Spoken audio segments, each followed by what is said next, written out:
We've got some old favorites and some new faces this week. We've got Sara Adrien, Edie Cay, Margaux Thorn. Ladies, thanks so much for taking the time to be with us this week. Thank you. I'm so happy. We also have a release from Susan King. She wasn't able to be with us, but I'll make sure that I put the link to her book, The Force Bride, in the comments so you can grab it if you haven't gotten it yet. But let's start at the beginning of the week with Margaux's book, The Play's the Thing. It's a great title, and it's book 2 in the Cricket Club. Can you tell us about that? I can't believe it that I'm already on book 2. I just turned in book 3, so I'm like kind of freaking out because only 3 more to write. But yeah, it's fun. It's been so much fun so far. So, can you tell us a little bit about the characters? Who is this gorgeous woman in this red dress with the hair that I have major envy about? Well, you're gonna have it. You're gonna have it really soon. You just need to grow it out a little bit more. You'll have it. God, I love that hair, don't you? I used to have a pixie cut like 3 years ago, and I miss it so much. I want one again. They're just so easy. Anyway, yes. So Lady Anna, she is the new member in the club. And it's really fun because it's sort of like an off season for the cricket players because, as you know, in book 1, they played the matrons team and they won. So that's great. So now they kind of have this lull.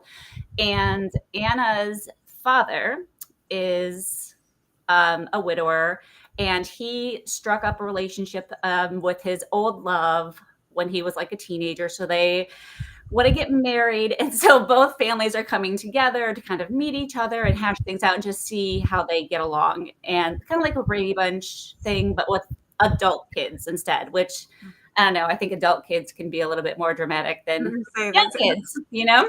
Problematic anyway. Exactly. So Anna, so they, they're stuck on this estate, and she meets the Viscount, who is the son of the potential mother-in-law, and he is totally against the marriage because he sees Anna's father as a gold digger and all that. So it's basically like he's a grump, she's like this ray of sunshine, and love grumpy sunshine. I know, isn't that fun? I just love grumpy love.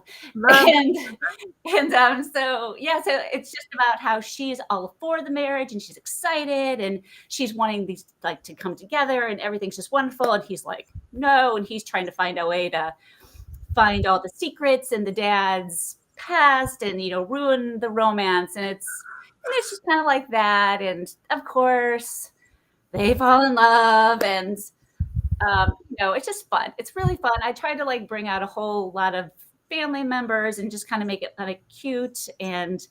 But she is, well, I should say the parents aren't the only people with a past. She also has a past that comes back to kind of mess some things up. So yeah, it's a story of like second chances, and second chances that you take, and second chances that you're like, you know what happened when I was 17? I'm going to leave it there. Like not every first love needs to come back. Mm-hmm. So yeah, that is the Play's the Thing. It's great. Sounds like so much fun. I love the title, love the covers, love the setup of the series, and I love me a good grumpy sunshine. I like watching, especially when it's the dude, and he's just going to get knocked. He's just going to get knocked over. That she's just going to sweeten his. What is it about grumpy dudes? Like it seems like in theory, grumpy dudes are just not, I don't know, like who would want one, but they should not be appealing, right? They should not be appealing, but they just are, because you have those dry quips. Mm-hmm. And have you ever seen, of course you've probably seen, what is it, Sense and Sensibility, the Emma Thompson one? Mm-hmm. Yeah. What is his name? He played House. He played the guy who played House, that TV series. He's in it, and he plays like this grumpy guy, and he only talks a few times, but it's just so great. His one-liners are fantastic, and you're like, that's hot. Like to rewatch. You have to. Oh, it's so good. You'll know when you see it. You'll know when you see it. It's so good. I haven't seen it for ages, but there is something about that, because I think you kind of secretly hope. I mean, it has that Beauty and the Beast kind of flavor to it. Yeah. You kind of secretly hope that he wants better than what he's got, like he wants a happier day than what he generally has. And when he gets a chance to find it with the heroine, it's like, see, I knew we had stuff that you didn't know that you needed to know. It's like a healthier version of I can fix him. Yes. Yeah. Because it doesn't come with all the brokenness. It just comes. Yeah, you don't want to fix something that's that broken, but like he's not that broken. He's just kind of sour, like so it's that. Look at the world a different way. Yeah. Glass half full instead of half empty. You can totally do this, man. Totally. Well, yeah, I hope people read it. It's a fun book. It's a little different. Like my books tend to be a little different, but it's fun, and I think they'll enjoy it. Awesome. And we've got 4 more Cricket Club books. 4, yeah, 4. So yeah, you're stuck with me for a while, Evelyn. Well, I have to admit that I find watching cricket to be not terribly. Oh, it's terrible. It's horrible. It's terrible. My partner is a big cricket fan, and I am not a big cricket fan. Rugby, yes, but cricket, no. Yeah, no, I know. It's a hard sport. It's a hard sport to watch, but so is baseball. And God, people love that too. So I don't know. But stick a love story in with the cricket, and it gets a whole lot more interesting. So yeah, it's just background. It's just they don't even have to read that part. Just read the love story. It's fine. Awesome. Well, the next book that we had come out this week is Sara Adrien's book, and you are back-to-back release lady this month. This month, yeah. I have 3. I've never had 3 back-to-back. This is a Lion's Den book. It's the Lion's Golden Touch, but it ties into your other series, correct? It does, yes. Can you tell us about that one? I'd love to. And I'm so happy that Margaux said that her stories are a little different than others, because I did something really different. And everybody keeps saying they never thought that there could be a dentist romance. And I tried and I did it. So yeah, so don't ask me where that came from. But I actually had to do a lot less research than most people think. So there's a really big theme. So this story ties into The Doctors on Harley Street. So my larger series is called Miracles on Harley Street, because sometimes you need miracles in medicine, but you also need miracles in matters of the heart. So, and then sometimes the doctors who think they can go and help everybody need a little matchmaking help from Mrs. Dovelion. So that's then where those doctors come into play. So we have in this one, the clash between the ideas of perfection and healing. So we have a dentist who really is a duke, and he doesn't want anyone to know. He ran away and sort of managed to disappear, and he's done apprenticeships in India, so he was nowhere to be found, and his cousin became duke in his stead. And Mrs. Dovelion finds him finds for the duke, so initially the cousin, a very nice young debutante whose sister is ruined, so she has to marry quickly. And the match seems on paper, fairly straightforward, except that girl has a toothache and needs to go see the dentist, who needs to get out of London and can't have anyone recognize him. So you can write a dentist romance. So things happen. They really can't be together because, first of all, he doesn't want anyone to know who he is, regardless that girl's falling in love with him. She doesn't know who he is. And, he really can't have his cousin find him, because if his cousin knows he's back, he knows that he's not the duke, but he's fine having his cousin staying put. So Mrs. Dovelion has her hands full because they are going to try to do a switcheroo under her nose. And that Mrs. Dovelion does not like that. I can't imagine. Right. So there are so many reasons they can't be together, that the happy ending, I won't spoil anything, but it's like that much more grand. I feel like if you raise the stakes enough, if there's enough in the way, there's an extra victory leap that the characters deserve.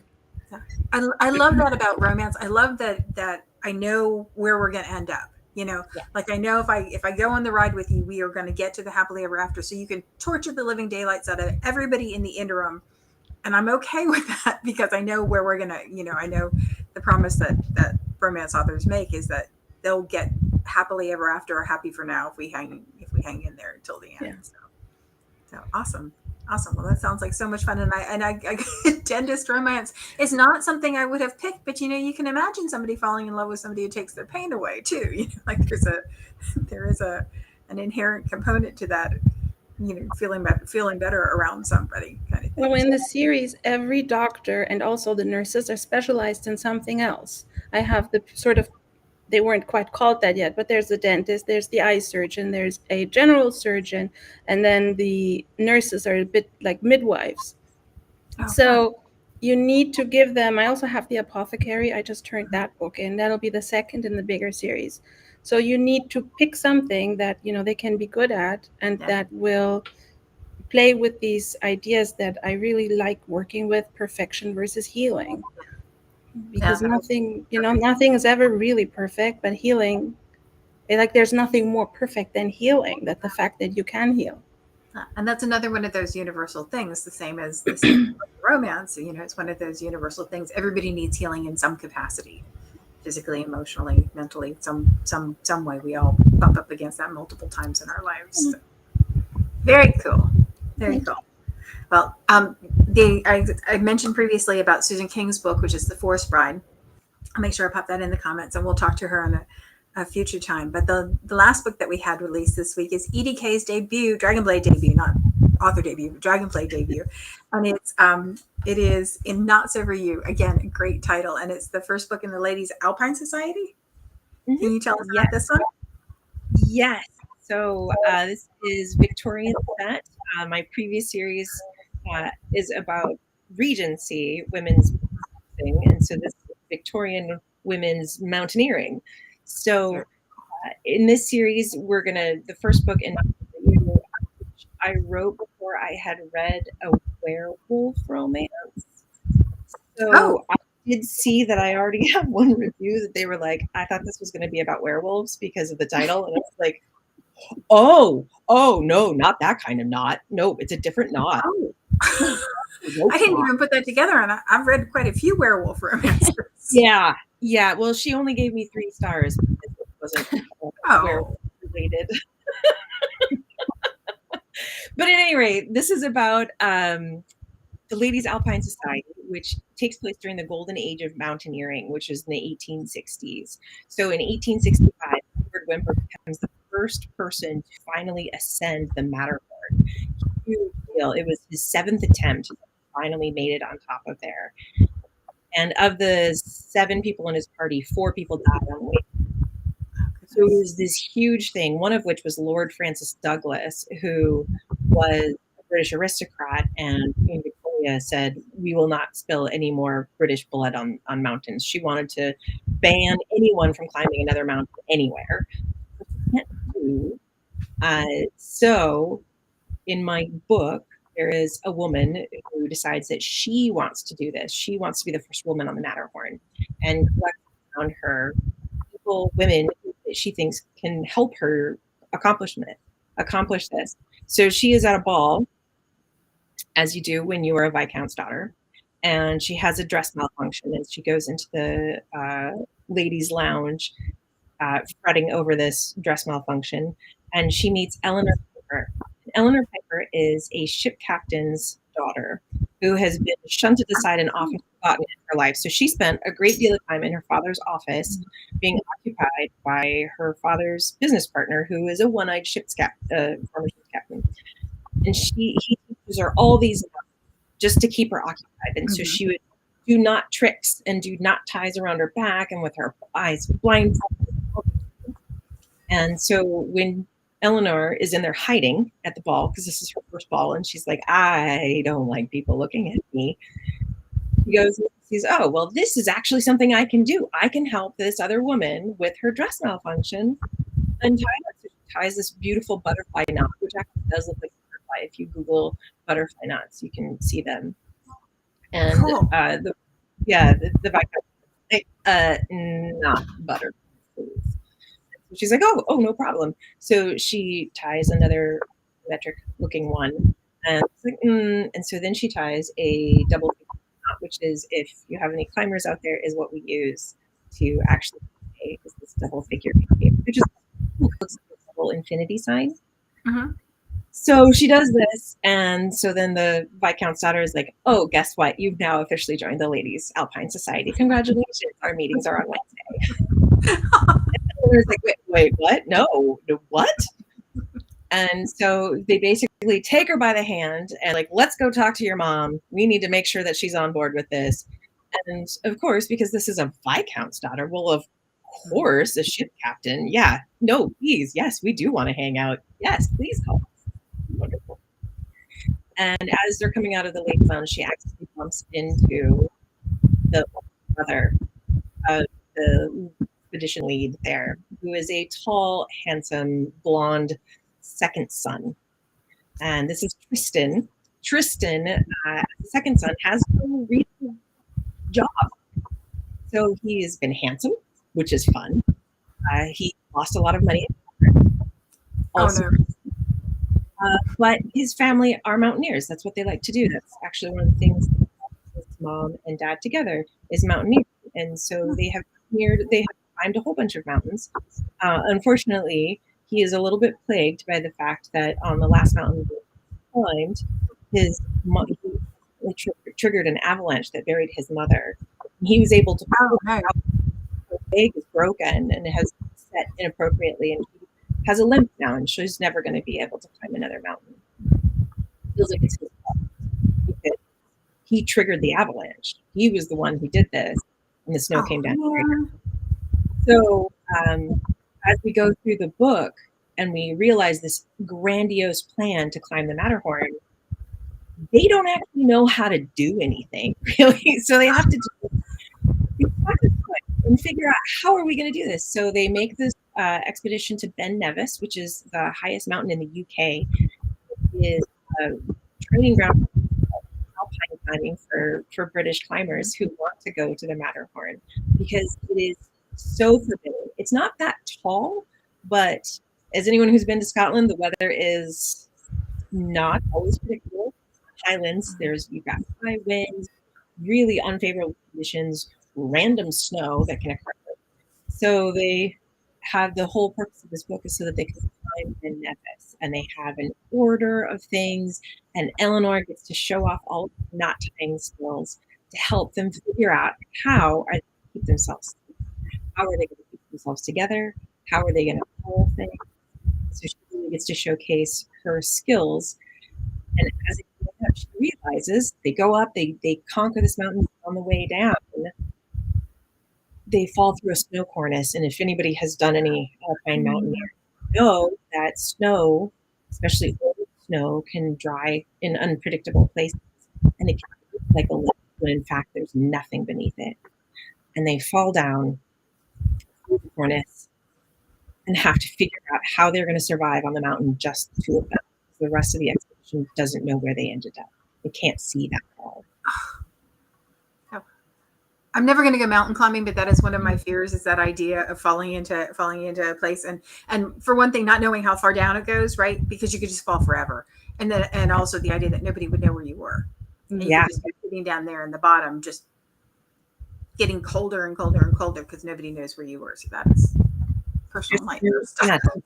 Or have to figure out a way to survive, the two of them on Ben Nevis by themselves. So yeah, I'm not going to tell you the rest. I mean, you can guess, but that's better than only one bed. That's only one crevice. Like that's only one. Yeah. So it is the beginning of a series. So each book, it's a 4-part series, not 6. Margaux, you're making unattainable goals here. No. It's a 4-book series. No, 4 books is enough for us to fall in love with the characters and see them over and again. I love when to see them.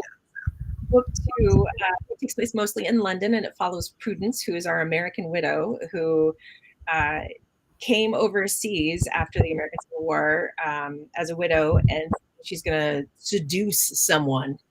But as it turns out, she's from Minnesota, and she's really nice, but doesn't really know how to seduce or be seduced by anything. So she ends up being roped into this because she does know snow, and she does, she has done all these outdoor things, and there are British that she's from Minnesota because it sounds so strange. So we have our one American who smiles too much, gets up to spin, and Leo, so this is a grumpy sunshine in book 2. Oh, same thing.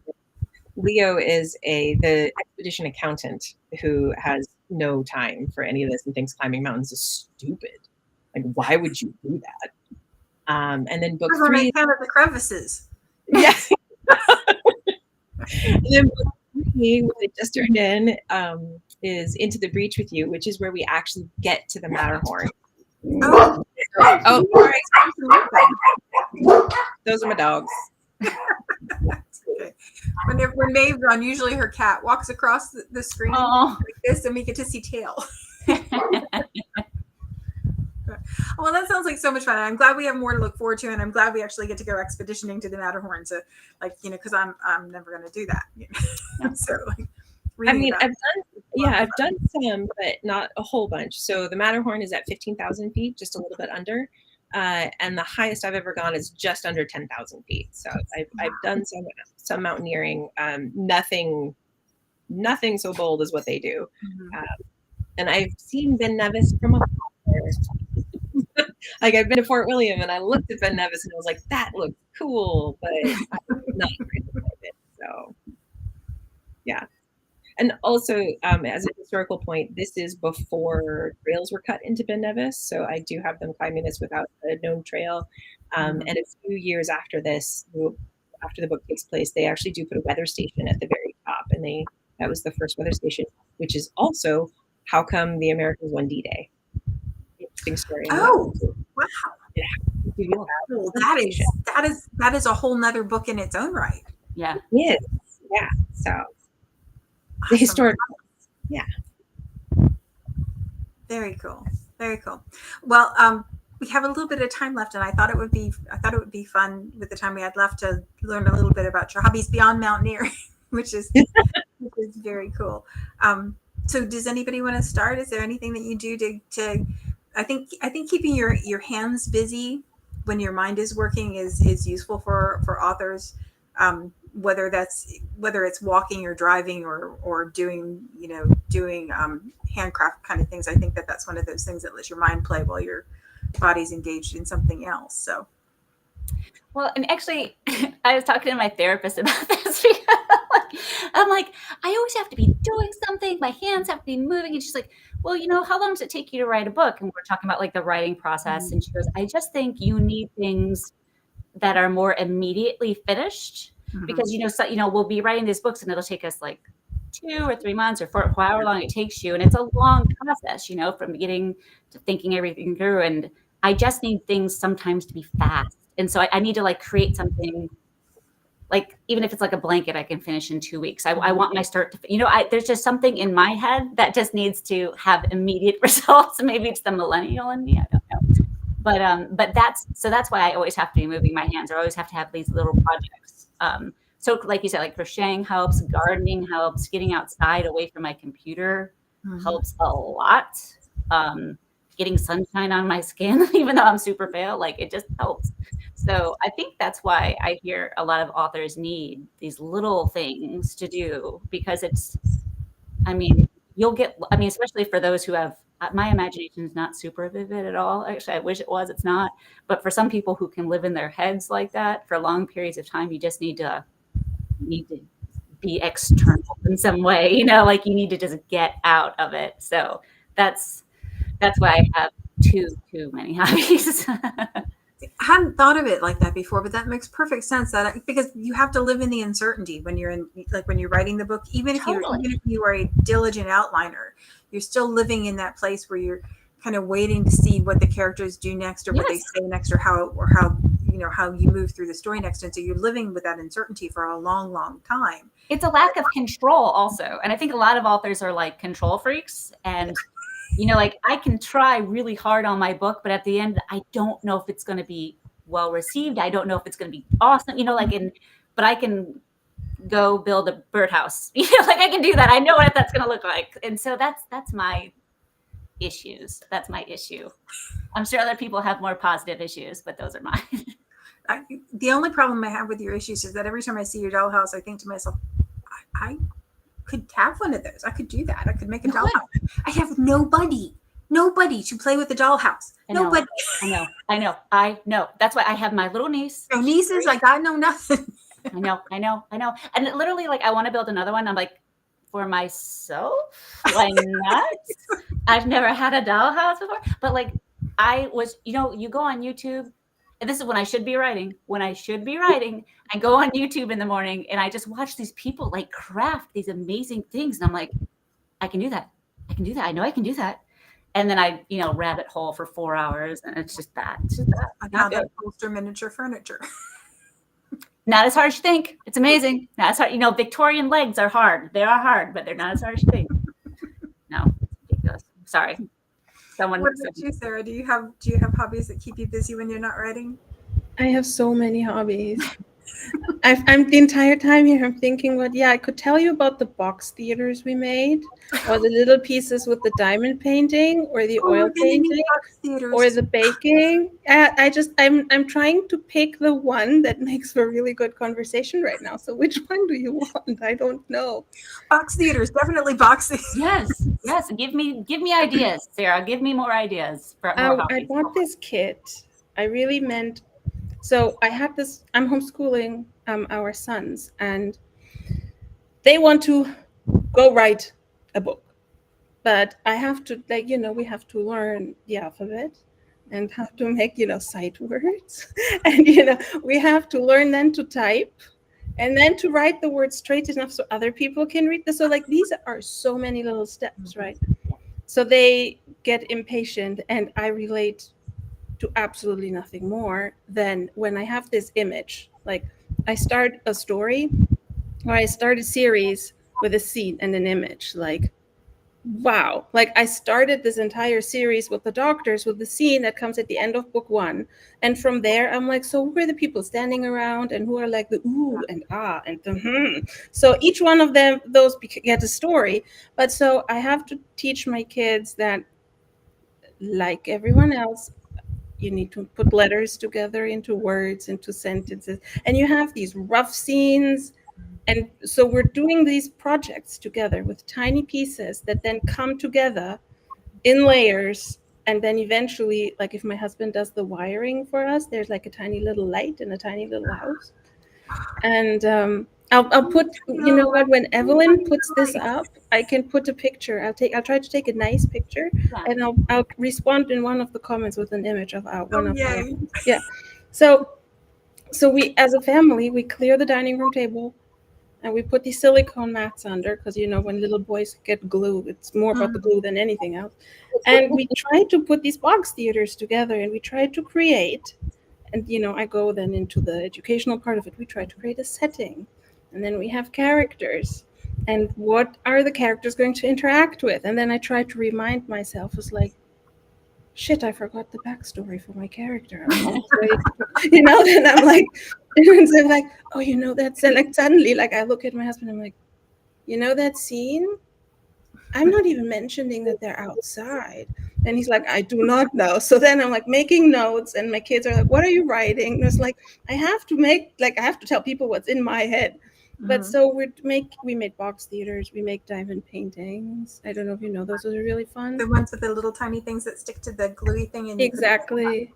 And they're like those things I thought, well, that would be fun to try. Iridescent. Well, my younger one thinks they're real diamonds, so getting really good price on the real diamonds. Sometimes I live the whole Regency era, the whole afternoon tea. Like, if somebody who's special to me comes to visit, I make tea. I mean, with the electric kettle, but I bake the bread. I grow the sprouts to put on the sandwiches. I cut them in nice pieces, and I've many times tried to make whipped cream, and then it came out as clotted cream, but as long as you have a word for it, it works. So I love doing those things. I'm an only child, so I really know how to keep myself so busy that when friends call, you're like, I haven't heard from you in exactly 12 months today. And I'm like, oh, really? What did you do? And they're like, nothing. I was like, oh my God, where do I start? Oh, wonderful. Well, now I need a little lights. That's inevitably going to I'll take a picture and I'll post the one that we finished. They're like, the whole rooms can like fit like this would be the size of a room, like the die, right? Oh wow. So you make Wow. these there. You have to use like really thin tweezers to put the people in sometimes. And so then if we put a lot of glue, my husband is like, you glued the hole shut that I have to put the wire through. Like, put the wire somewhere else. I was like, I can't write myself out of this mess. I was like, try really hard. Well, it sounds like so much fun, and doing it with your kids sounds like so much fun too. It's like that sounds. Yeah. Thanks. What about I you? I don't do anything tiny. Tiny makes my head hurt, but and my son has absolutely zero interest in crafts. Like you're like, hey, how about we color together? And he's like, really, coloring? He's 6, yeah. So he's already got quite the opinion, which I don't know where that came from. Can't imagine. Yeah, no.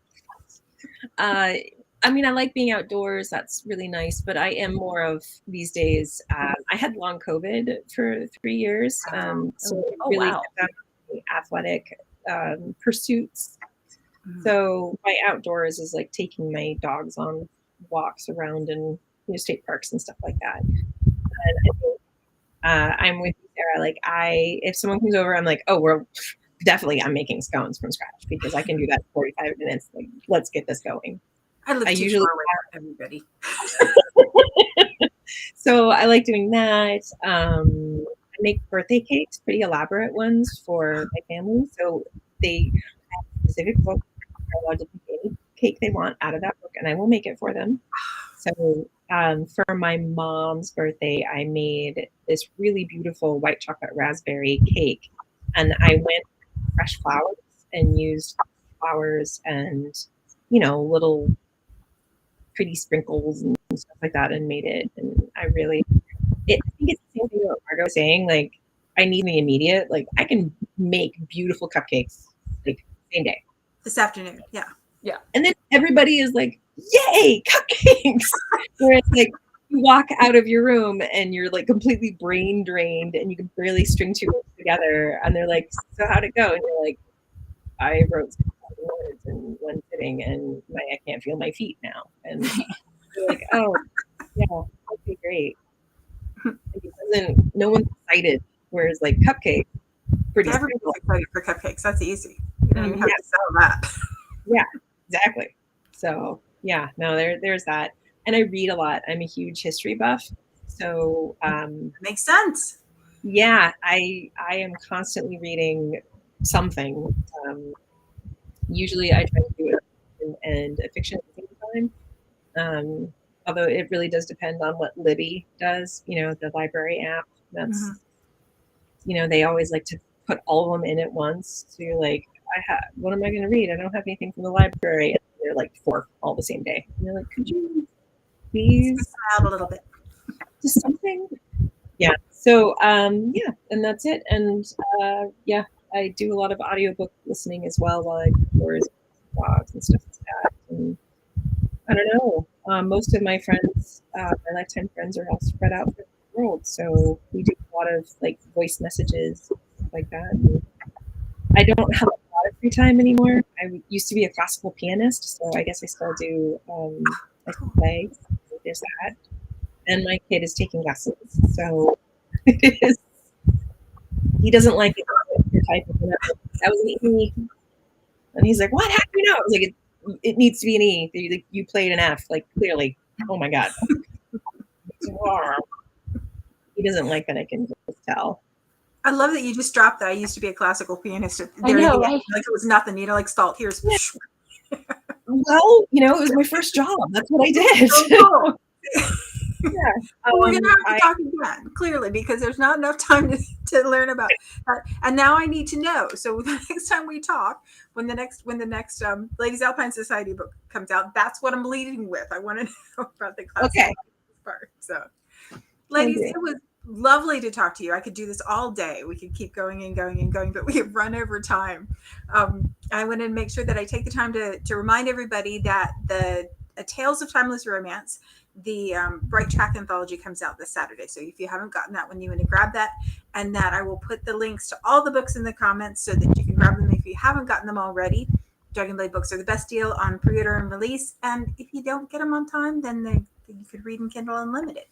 And it's like Kindle Unlimited I love because I don't even have to think about it. I can just click that one. I want that one. And then that other one and the one there over there and keep going until I've got my 10 slots filled up. So